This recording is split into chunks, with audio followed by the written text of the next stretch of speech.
आज हम बात करेंगे स्पाइन में होने वाले बहुत रेयर केस के बारे में, जिसे हम कहते हैं स्पाइन में ट्यूमर हो जाना। सूरज साहू, जिसकी उम्र 67 वर्ष की थी, वो रायगढ़ को बिलोंग करते हैं। जब वो काशी स्पाइन हॉस्पिटल में आए तो सूरज साहू जी अपने पैरों पर खड़े नहीं हो पा रहे थे। उन्हें चलने में बहुत ज़्यादा इम्बैलेंस हो रहा था और वो चलते समय लड़खड़ा रहे थे। इवन उन्हें घर में अगर बाथरूम भी जाना होता था तो वो सपोर्ट के सहारे बाथरूम जा रहे थे और उनके दोनों पैरों में बहुत ज़्यादा झुंझुनाहट और दर्द हो रहा था।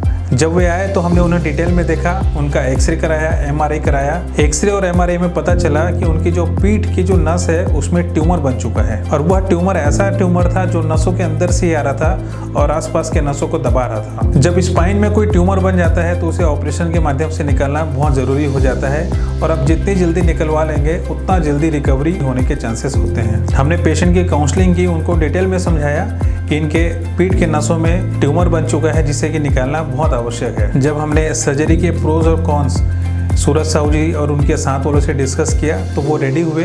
फिर हमने सर्जरी करने का डिसीजन लिया। सर्जरी को हमने माइक्रोस्कोपिक तरीके से किया।